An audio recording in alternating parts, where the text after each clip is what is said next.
সভাপতি, বিএনপির মহাসচিব, আমাদের সবার শ্রদ্ধেয় মাননীয় মন্ত্রী মির্জা ফখরুল ইসলাম আলমগীর সাহেব, এবং আমাদের এই অনুষ্ঠানের প্রধান অতিথি 18 কোটি মানুষের হৃদয় প্রধানমন্ত্রী জনাব তারেক রহমান সাহেব সহ আমার মঞ্চে উপস্থিত আমার সহযোদ্ধারা এবং সামনে উপস্থিত যারা, সবাইকে আসসালামু আলাইকুম।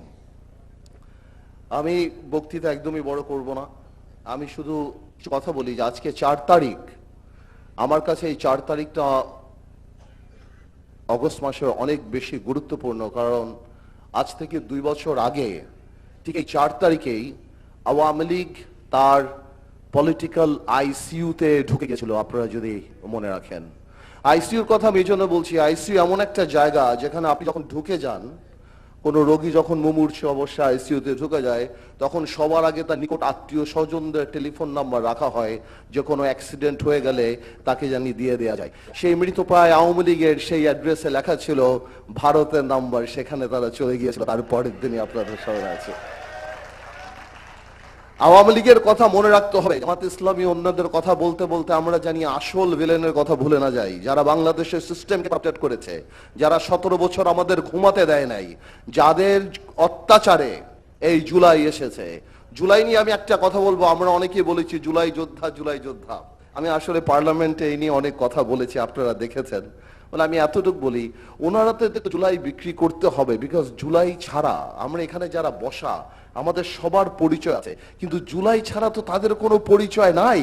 জুলাই, আমরা এখানে 17 বছর আমরা এখানে যারা বসে আমাদের কোনো না কোনো রাজনৈতিক পরিচয় আছে, কিন্তু জুলাই ছাড়া তো তাদের কোনো কেউ নাই। জুলাই ছাড়া তাদের কিছু চিনে না তাদের বাংলাদেশে। জুলাই বিক্রি করেই তো যাদের একটা কমিশন, একটা মেম্বার হওয়ার যোগ্যতা ছিল না, তারা ওই উপদেষ্টা হয়েছিল সেখানে। সুতরাং জুলাই তো রাখতেই হবে। আমরা বলি না যে ক্রিকেট খেলার এক উদাহরণ বলে দিল, আমি তাদের পার্লামেন্টে বলেছিলাম যে 6 বলে হয়তো 12 রান তারা করেছে, কিন্তু বাকি 300 রান তো আমরা করেছি। সুতরাং জুলাই ব্যাপারটা তারা বিক্রি করবে, তারা বিক্রি করে এই আন্দোলনকেই ছোট করবে। যেমন প্রত্যেকটা বক্তা বলে গেলেন যে 17 বছরের আন্দোলন এটা, 17 বছরের আকাঙ্ক্ষা এটা, 17 বছরের আওয়ামী লীগের যে অত্যাচার, সেই অভিশাপ, সেই লক্ষ মায়ের কান্না, সেটা সে রক্ত, সেই সব কিছু, এটা আসলে 1 মিনিটের বক্তব্য দিয়ে শেষ করা সম্ভব না। দ্বিতীয় কথা সে জামাত ইসলামী নিয়ে। জামাত ইসলামী সবচেয়ে একটা বড় ব্যাপার, হ্যাঁ এটা মানতে হবে যে কোনো না কোনো কারণে জামাত ইসলামী গুপ্ত থাকার কারণে একটা জেনারেশনের একটা দুর্বলতা কিন্তু দাঁড়িয়েছিল জামাতের মধ্যে। এবং আমরাও বলতাম জামাত খুব ভালো, জামাত খুব সাংগঠনিক, জামাত খুব এই সেই, কিন্তু এই কারণে হয়তো ভোটেও একটা জেনারেশন জামাতের উপরে রিলাই করেছিল। কিন্তু আজকে এই 6 মাসে যারা জামাত বা এনসিপির উপরে রিলাই করেছিল, তাদের হৃদয় ভেঙে চুরমার হয়ে গিয়েছে। কারণ তারা সংসদে দেখতে পাচ্ছে জামাত ইসলামী কনস্ট্রাকটিভ রাজনীতি করে না এবং করার যোগ্যতাও নাই। যেখানে আমাদের মাননীয় প্রধানমন্ত্রী সম্পূর্ণ পজিটিভ রাজনীতি করার চেষ্টা করছে সেই পার্লামেন্টে, সেখানে জামাত ইসলামী সেই বস্তা পচা রাজনীতি মাঠে করছে এবং পার্লামেন্টে ভালো রাজনীতি করার নাটক করছে, যেটা যে জাতি দেখে যাচ্ছে। এবং আপনি দেখুন না, পার্লামেন্টে তারা বলেছিল না শ্যাডো পার্লামেন্ট বানাবে, শ্যাডো ক্যাবিনেট বানাবে। আমরা যত সুন্দর বাংলাদেশ ইতিহাসের সবচেয়ে ভালো বাজেট দিয়েছি, একটা কনস্ট্রাকটিভ ক্রিটিসিজম কিন্তু তারা করতে পারে নাই। তারা দাঁড়িয়ে এসি চায়, ওয়াশিং মেশিন চায়, তাদের ব্যক্তিত্ব জিনিসপত্র যা যা দরকার সেই জিনিসগুলি চায়।